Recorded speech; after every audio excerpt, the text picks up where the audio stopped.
স্বামী বিবেকানন্দের বাণী ও রচনা। প্রথম খণ্ড। ভূমিকা। আমাদের স্বামীজি ও তাহার বাণী। ভগিনী নিবেদিতা লিখিত ভূমিকার বঙ্গানুবাদ। স্বামী বিবেকানন্দের যে 4 খণ্ড গ্রন্থাবলী বর্তমান সংস্করণে নিবন্ধ হইয়াছে, তাহার মধ্যে দিয়া আমরা যে শুধু জগতের জন্য সাধারণভাবে একটি দিব্যবাণী পাইয়াছি তাহা নহে, হিন্দু ধর্মের একটি সনদও লাভ করিয়াছি। বর্তমান যুগের ব্যাপক অবক্ষয়ের মধ্যে হিন্দু ধর্মের প্রয়োজন ছিল এক শৈলদৃঢ় আশ্রয়, যেখানে হিন্দু ধর্ম একটি স্থির ভূমি লাভ করিতে পারে। প্রয়োজন ছিল একটি প্রামাণিক আপ্তবাক্য, যাহার মধ্যে দিয়ে সে তাহার নিজ স্বরূপ উপলব্ধি করিতে পারে। স্বামী বিবেকানন্দের বাণী ও রচনার মধ্যে দিয়া ইহাই তাহাকে দেওয়া হইয়াছে। অন্যত্র যেমন বলা হইয়াছে, ইতিহাসে এই প্রথম হিন্দু ধর্ম সমগ্রভাবে এক শ্রেষ্ঠ মনীষার দ্বারা বিবৃত হইল। অনাগত যুগে বহুদিন ধরিয়া যখন হিন্দু ধর্মাবলম্বী কেহ হিন্দু ধর্মের প্রমাণ চাহিবে, যখন কোনো হিন্দু জননী তাহার সন্তানগণকে শিক্ষা দিবেন পূর্বপুরুষদিগের ধর্ম কি ছিল, তখন প্রমাণ ও আলোকের জন্য তিনি এই গ্রন্থাবলীর উপর নির্ভর করিবেন। ভারত হইতে ইংরাজী ভাষা বিলুপ্ত হইয়া যাওয়ার বহুকাল পরেও ওই ভাষার মাধ্যমে জগতের কাছে যে উপহার প্রদত্ত হইল, তাহা এখানে স্থায়ীভাবে বিরাজ করিবে এবং প্রাচ্য ও পাশ্চাত্য সমভাবে ফলপ্রসূ হইবে। হিন্দু ধর্মের প্রয়োজন ছিল নিজের ভাবাদর্শনের সংগঠন ও সামঞ্জস্যবিধান। পৃথিবীর প্রয়োজন ছিল এমন একটি ধর্মের যাহা সত্য সম্পর্কে বিগতবি। এই উভয় বস্তুই এখানে পাওয়া গিয়াছে। সংকট মুহূর্তে যিনি জাতীয় চেতনাকে আহরণ করিয়া তুলিয়াছিলেন, সেই ব্যক্তিবিশেষের অবুদ্ধই অপেক্ষা সনাতন ধর্মের শাশ্বত বীর্যের এবং অতীতের মতোই ভারত যে বর্তমানে মহিমময়, সে বিষয়ের মহত্তর প্রমাণ দেওয়া সম্ভব ছিল না। নিজের সীমান্তের বাহিরে অবস্থিত মানব সাধারণের নিকট প্রকৃত জীবন ধারণের অন্য পরিবহনের মধ্য দিয়া যে ভারত তাহার নিজের প্রয়োজন সিদ্ধ করিতে পারে, ইহা যেন পূর্ব হইতেই অনুমিত। ইহা যে এইবারই প্রথম সংগঠিত হইল তাহা নয়। পূর্বে আরও একবার প্রতিবেশী দেশসমূহে জাতি গঠনকারী ধর্মের বাণী প্রেরণের মধ্যে দিয়াই ভারতবর্ষ নিজের চিন্তাধারার মহত্ব সম্বন্ধে সচেতন হইতে শিক্ষা লাভ করিয়াছিল। সেই আত্মগত একীকরণের ফলে বর্তমান হিন্দু ধর্মই যেন নূতনভাবে সৃষ্টি হইল। আমরা কখনই বলিয়া যাইতে পারি না যে এই ভারতের মাটিতেই প্রথম শ্রুত হইয়াছিল গুরু হইতে শিষ্যের নিকট সেই আদেশ, তোমরা সমগ্র পৃথিবীর দেশে দেশে যাও এবং এই ধর্ম দেশ না সকল জীবের নিকট প্রচার করো। ইহা সেই একই চিন্তা, একই প্রেমের অনুপ্রেরণা নবরূপে রূপায়িত হইয়া স্বামী বিবেকানন্দের কণ্ঠ হইতে উদ্গত হইয়াছিল, যখন পাশ্চাত্যের একটি বিরাট সম্মেলনে তিনি বলিতেছেন, একটি ধর্ম যদি সত্য হয় তবে সবগুলি সত্য হইবে। সেই জন্য হিন্দু ধর্ম যতটা আমার ততটা তোমাদেরও। এবং তিনি নিজের বক্তব্যের ভাব সম্প্রসারণ করিয়া বলেন, আমরা হিন্দুরা খালি যে পরমত সহ্য করি তাহা নয়, আমরা সকল ধর্মের সঙ্গে নিজেদের মিলিত করি। আমরা মুসলমানদের মসজিদে প্রার্থনা করি, পার্সিদিগের অগ্নির পূজা করি এবং খ্রিস্টানদের ক্রুশের সম্মুখে নতজানু হই। আমরা জানি নিম্নতম বস্তুরতি হইতে উচ্চতম অদ্বৈতবাদ পর্যন্ত সকল ধর্মই সমভাবে অসীমকে উপলব্ধি এবং অনুভব করিবার বিভিন্ন প্রচেষ্টা মাত্র। সেই জন্য এই সকল কুসুম চয়ন করিয়া প্রেমের সূত্রে একত্র প্রথিত করিয়া পূজার জন্য একটি অপূর্ব স্তবক রচনা করি। এমন কেহই ছিল না যে এই বক্তার হৃদয় বিদেশী বা পর, তাহার নিকট কেবল মানব এবং সত্যেরই অস্তিত্ব ছিল। ধর্ম মহাসভায় স্বামীজীর বক্তৃতা সম্বন্ধে বলা যাইতে পারে, যখন তিনি বক্তৃতা আরম্ভ করিলেন তখন তাহার বিষয়বস্তু ছিল হিন্দুদের ধর্মভাবসমূহ, কিন্তু যখন তিনি শেষ করিলেন তখন হিন্দু ধর্ম নূতন রূপ লাভ করিয়াছে। সেই ক্ষণটি ছিল সেই সম্ভাবনায় পূর্ণ। তাহার সম্মুখে উপস্থিত বিরাট শ্রোতৃবৃন্দ ছিল সম্পূর্ণভাবে পাশ্চাত্য মনেরই প্রতিনিধি, কিন্তু উহাতে কিছু নূতন অভিব্যক্তি ও অগ্রগতি ছিল। ইহাই ছিল সেই শ্রোতৃমণ্ডলীর সর্বাধিক বৈশিষ্ট্য।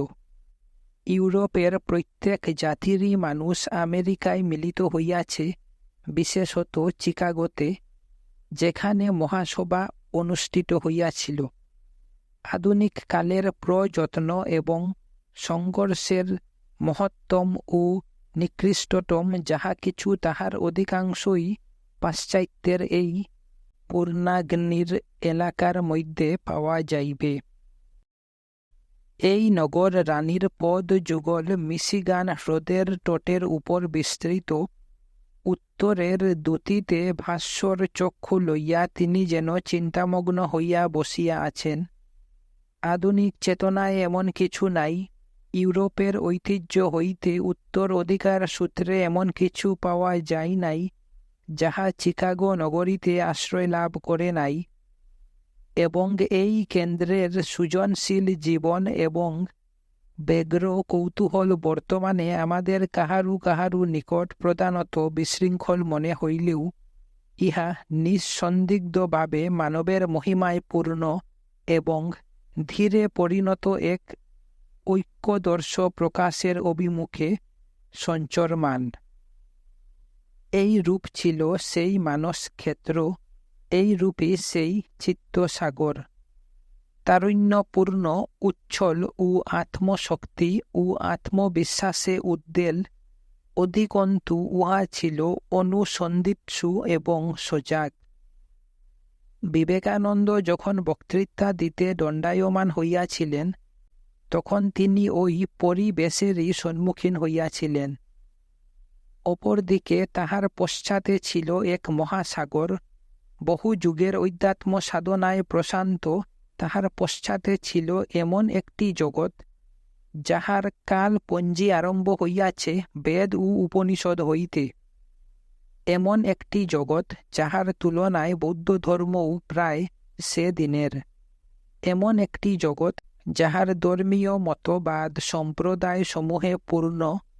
একটি শান্তি ভূখণ্ড গ্রীষ্মমণ্ডলের সৌরকারাচ্ছন্ন, যে দেশের পথের ধূলিকণা যুগ যুগ ধরিয়া সাধু সন্তের পাদস্পর্শে পবিত্র। সংক্ষেপে বলিতে গেলে তাহার পশ্চাতে ছিল ভারতবর্ষ। তাহার বহু সহস্র বৎসরের জাতীয় জীবনের ক্রমাবিভক্তি লইয়া এই দীর্ঘকালের মধ্যে সে পরীক্ষা করিয়াছে বহু বস্তু, প্রমাণ করিয়াছে অনেক কিছু, এবং দেশ ও কালের বিশাল বিস্তৃতির মধ্যে সম্যক উপলব্ধি করিয়াছে প্রায় সব কিছু। শুধু তাহার নিজস্ব সম্পূর্ণ ঐক্যমত ছাড়া, যে ঐক্যমত সে দেশের অধিবাসীগণের সকলেই কতিপয় মৌল ও প্রয়োজনীয় বিষয় সম্বন্ধে সাধারণভাবে অবলম্বন করিয়া রহিয়াছে। সুতরাং এইগুলি ছিল দুই প্রকার চিত্তপ্রবাহ, যেন দুইটি বিশাল চিন্তা তরঙ্গিনী, প্রাচ্য ও আধুনিক। ধর্ম মহাসভার বক্তৃতা মঞ্চে দণ্ডায়মান গৈরিক পরিহিত পরিব্রাজক সেই সময়ের জন্য হইয়াছিলেন ইহাদেরই সঙ্গম ক্ষেত্র। ব্যক্তিত্বাভিমান শূন্য এই ব্যক্তির আধারে সংগঠিত এই অভিঘাতের অবশ্যম্ভাবী ফল হইয়াছিল হিন্দু ধর্মের সাধারণ ভিত্তিসমূহের নির্দিষ্ট রূপদান।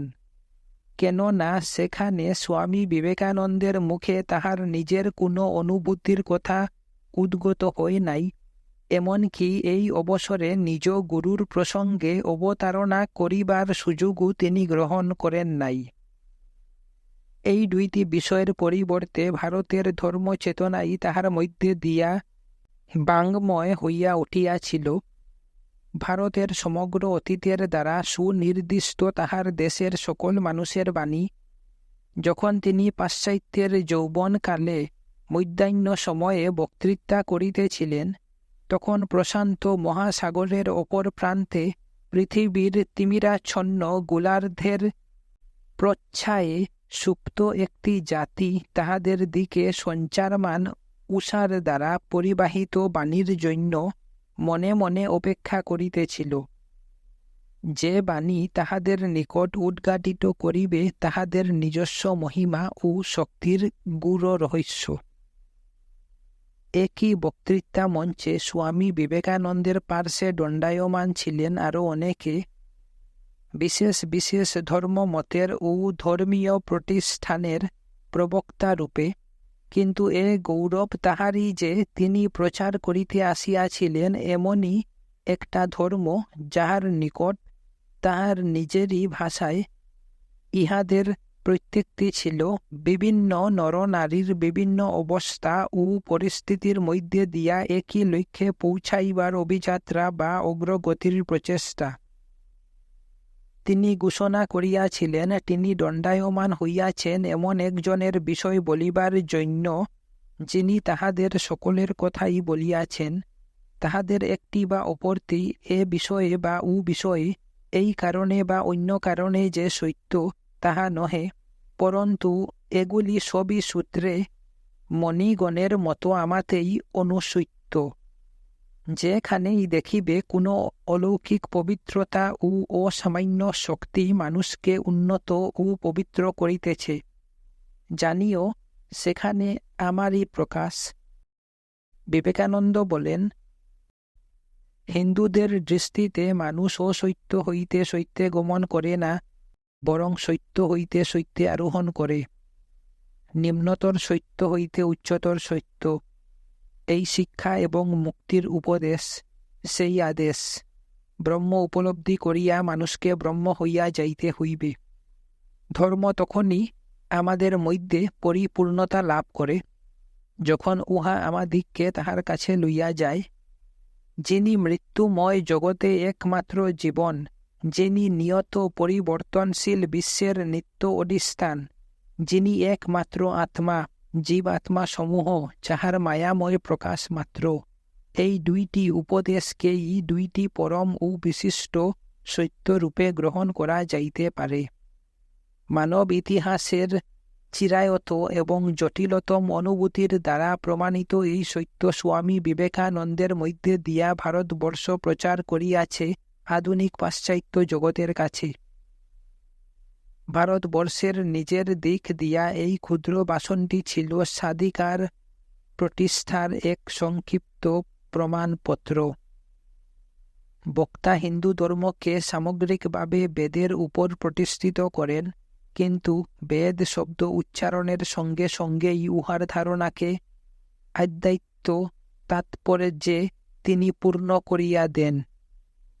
তাহার নিকট যাহা সত্য তাহাই বেদ। তিনি বলেন, বেদ শব্দের দ্বারা কোনো গ্রন্থ বুঝায় না, উহা দ্বারা বিভিন্ন সময়ে বিভিন্ন ব্যক্তি দ্বারা আবিষ্কৃত সত্য সমূহের সঞ্চিত ভাণ্ডারই বুঝায়।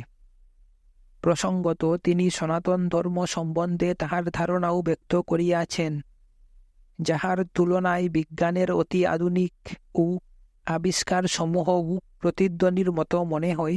সেই বেদান্ত দর্শনের আধ্যাত্মিকতার উতুঙ্গ সঞ্চরণ হইতে আরম্ভ করিয়া বিভিন্ন পুরাণ সম্বলিত নিম্নতম মূর্তি পূজা, বৌদ্ধদের আজ্ঞেয়বাদ, জৈনদের নিরঈশ্বরবাদ পর্যন্ত সব কিছুই হিন্দু ধর্মে স্থান পাইয়াছে। তাহার চিন্তায় এমন কোনো সম্প্রদায়, এমন কোনো মতবাদ, ভারতবাসীর এমন কোনো অকপট আধ্যাত্মিক অনুভূতি থাকিতে পারে না, যাহা যথার্থভাবে হিন্দু ধর্মের বাহুপাশের বহির্ভূত হইতে পারে। ব্যক্তি বিশেষের নিকট এ সম্প্রদায়, মতবাদ বা অনুভূতি যতই বিপথগামী বলিয়া মনে হোক, তাহার মতে ইষ্ট দেবতা বিষয়ক শিক্ষাই হইল ভারতের এই মূল ধর্মভাবের বৈশিষ্ট্য।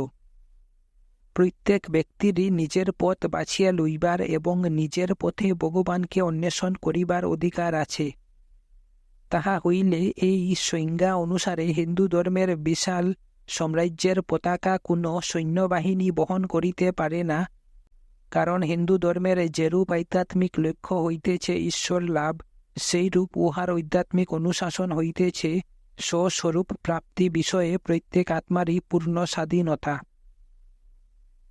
কিন্তু এই সর্বাপগাহিত্য প্রত্যেকের এই স্বাধীনতা হিন্দু ধর্মের মহিমা বলিয়া পরিগণিত হইত না যদি মধুরতম আশ্বাসপূর্ণ এই পরম আহ্বান তাহার শাস্ত্রে ধ্বনিত হইত, শুনো অমৃতের পুত্রগণ, যাহারা দিব্য ধামবাসী তাহারাও শুনো। আমি সেই মহান পুরাণ পুরুষের দর্শন পাইয়াছি, যিনি সকল অন্ধকারের পারে, সকল অজ্ঞানের ঊর্ধ্বে। তাহাকে জানিয়া তোমরাও মৃত্যুকে অতিক্রম করিবে। এই তো সেই বাণী, যাহার জন্যই বাকি সব কিছু আছে এবং চিরদিন রহিয়াছে। ইহাই হইতেছে সেই পরম উপলব্ধি, যাহার মধ্যে অন্য সব অনুভূতি মিশিয়া যাইতে পারে। আমাদের বর্তমান কর্তব্য বিষয়ক ভাষণে স্বামীজি যখন সকলকে স্বনির্বন্ধ অনুরোধ জানান, এমন একটি মন্দির গঠনে সাহায্য করিতে হইবে, যেখানে দেশের প্রত্যেকটি উপাসক উপাসনা করিতে পারে, যে মন্দিরে পবিত্র বেদিতে শুধু ওম এই শব্দব্রহ্ম প্রতিষ্ঠিত থাকিবে, তখন আমাদের মধ্যে কেহ কেহ এই বাণীর মধ্যে আরও বিরাট একটি মন্দিরের আভাস পাইয়া থাকেন। সে মন্দির স্বস্বরূপে বিরাজিতা আমাদের দেশ মাতৃকা ভারতবর্ষ স্বয়ং, এবং উহাতে শুধু ভারতবর্ষের নয়, সমগ্র মানব জাতির ধর্ম সাধনার পথগুলি কেন্দ্রাভিমুখী হইতেছে। এই পুণ্যপীঠের পাদমূলে যেখানে প্রতিষ্ঠিত আছে সেই প্রতীক, যাহা কোনো প্রতীকই নয়, সেই নাম যাহা শব্দাতীত, সকল উপাসনা, সকল ধর্মপদ্ধতি চলিছে ইহারই অভিমুখে, ইহার বিপরীত দিকে নয়। পৃথিবীর অতি নিষ্ঠাপরায়ণ ধর্মগুলির সহিত ভারত সমস্বরে ঘোষণা করে সাধনার অগ্রগতি দৃষ্ট হইতে অদৃষ্ট, বহু হইতে একে, নিম্ন হইতে উচ্চতর স্তরে, সাকার হইতে নিরাকারে, কখনো ইহার বিপরীতে নয়। ভারতের বৈশিষ্ট্য এইখানেই যে, যে কোনো স্থানের এবং যে কোনো প্রকারের হোক না কেন, প্রতিটি ও কপট ধর্ম বিশ্বাসকেই সে মহান ঊর্ধ্বগতির সুপান স্বরূপ মনে করে এবং প্রত্যেকটিকেই সে সহানুভূতি জানায় ও আশ্বাস দিয়া থাকে। হিন্দু ধর্মের এই প্রবক্তার মধ্যে যদি এমন কিছু থাকিত যাহা তাহার নিজস্ব, তবে স্বামী বিবেকানন্দের যথার্থ মান ক্ষুণ্ণ হইত। গীতার কৃষ্ণের ন্যায়, বুদ্ধের ন্যায়, শঙ্করাচার্যের ন্যায়, ভারতীয় চিন্তা জগতের সকল আচার্যের ন্যায় তাহার বাক্যসমূহ বেদ ও উপনিষদের উদ্ধৃতি দ্বারাই সমৃদ্ধ। যে রত্নরাজি ভারত নিজেরই মধ্যে ধারণ করিয়া রহিয়াছে, কেবলমাত্র সেইগুলির প্রকাশ রূপে, ব্যাখ্যাতা রূপেই স্বামীজি বিরাজমান। যদি তিনি জন্মগ্রহণ নাও করিতেন, তথাপি তাহা দ্বারা প্রচারিত সত্যসমূহ সত্যরূপেই থাকিত, না আরও বেশি। এইগুলি সমভাবেই প্রমাণীভূত হইত। তবে পার্থক্য একটু থাকিত। এইগুলি পাওয়া কঠিন হইত। এইগুলিতে আধুনিক স্বচ্ছতা ও বক্তব্যের তীক্ষ্ণতা থাকিত না। পারস্পরিক সঙ্গতি ও ঐক্যের হানি ঘটিত। যদি তিনি আবির্ভূত না হইতেন, তবে যে শাস্ত্রবাণীগুলি আজ সহস্র মানবের নিকট জীবনের পরমান্ন রূপে পরিবাহিত হইতেছে, সেগুলি পণ্ডিতদের দুর্বৈধ তর্ক বিচারেই পর্যবসিত হইয়া থাকিত। তিনি আধিকারিক পুরুষ রূপেই শিক্ষা দিতেন, পণ্ডিতের মতো নয়। কারণ তিনি যে বিষয়ে শিক্ষা দিতেন, সে বিষয়ের উপলব্ধির গভীরে তিনি অবগাহন করিয়াছেন, এবং রামানুজের মতো তিনি সেই অবস্থা হইতে ফিরিয়া আসিয়াছেন। শুধু পারিয়া অন্তৈজ ও বিদেশীদের নিকট ওই উপলব্ধির রহস্য প্রকাশ করিয়া দিবার জন্য। তাহার উপদেশে নূতন কিছু ছিল না, এ উক্তি কিন্তু সম্পূর্ণভাবে সত্য নয়। এ কথা কখনো বলিলে চলিবে না যে একমেবা দ্বিতীয়ম অনুভূতি যাহার অন্তর্গত, সেই অদ্বৈত দর্শনের শ্রেষ্ঠত্ব ঘোষণা করিয়াও স্বামী বিবেকানন্দ হিন্দু ধর্মে এই শিক্ষা সংযুক্ত করিয়া দিলেন যে দ্বৈত, বিশিষ্টা অদ্বৈত এবং অদ্বৈত একই বিকাশের তিনটি অবস্থা বা ক্রমিক স্তর মাত্র। এই বিকাশের চরম লক্ষ্য হইতেছে শেষোক্ত অদ্বৈত তত্ত্ব।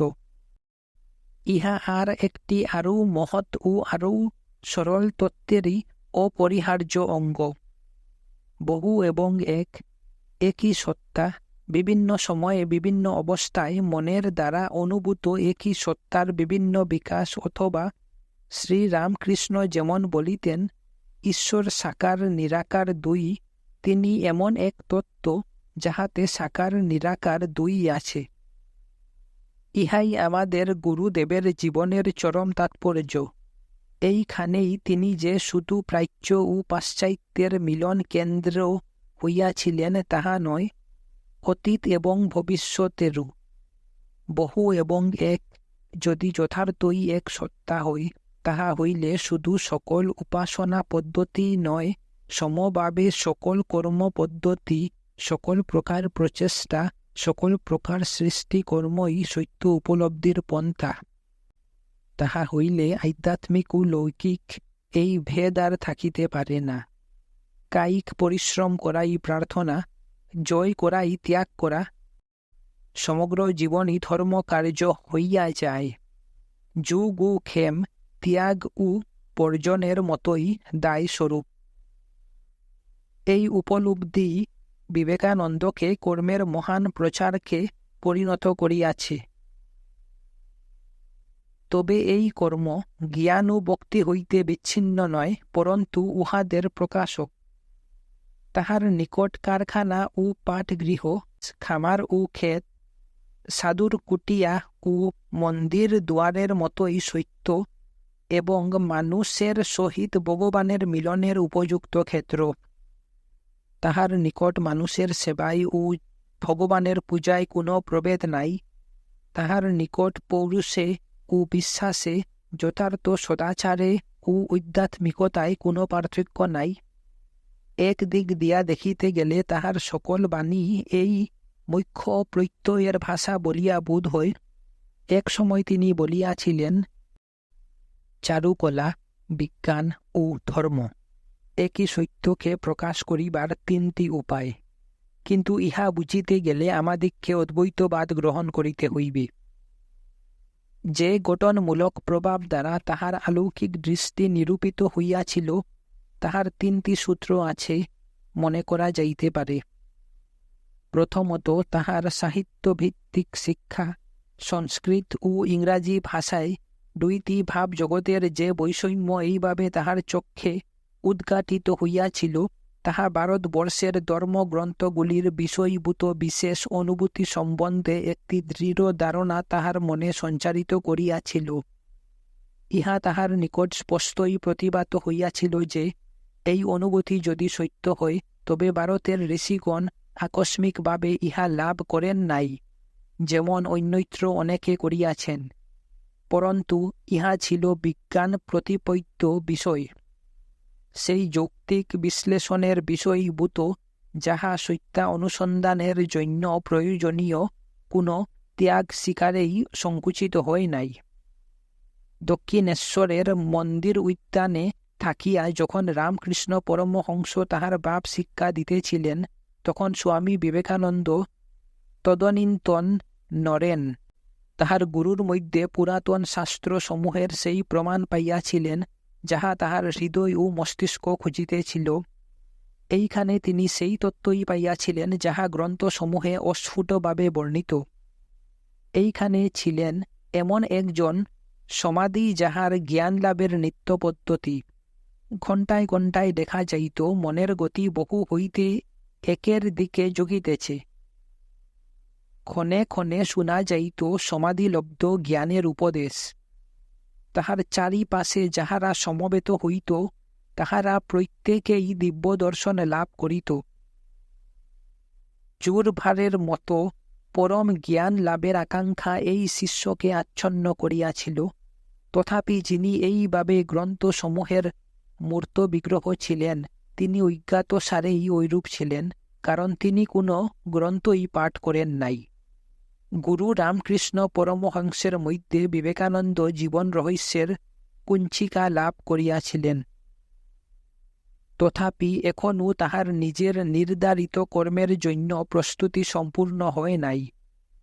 ইহার পরও তাহাকে হিমালয় হইতে কন্যাকুমারী পর্যন্ত ভারতবর্ষের সর্বত্র পরিভ্রমণ করিতে হইয়াছিল।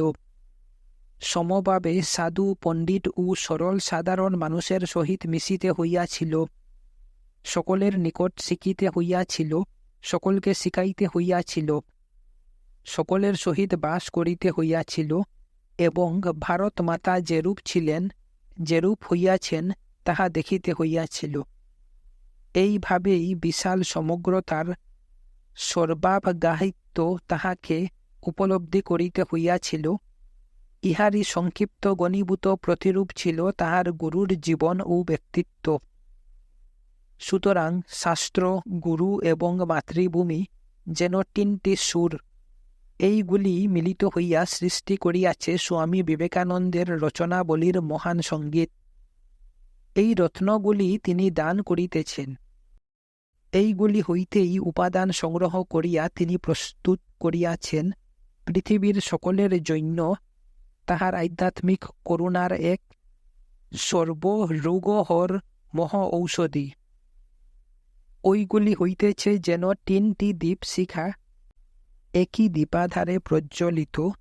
ভারতবর্ষ তাহার হাত দিয়া উহা জ্বালাইয়া সাজাইয়া রাখিয়াছেন তাহার সন্তানগণের ও সমগ্র মানব জাতির পথ নির্দেশ করিবার জন্য।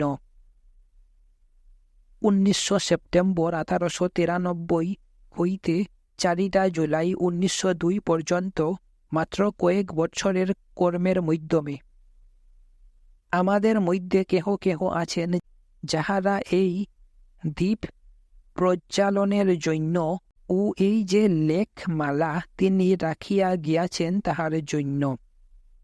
স্বস্তিবাদ জানাই সেই দেশকে, যে দেশে তিনি জন্মগ্রহণ করিয়াছেন।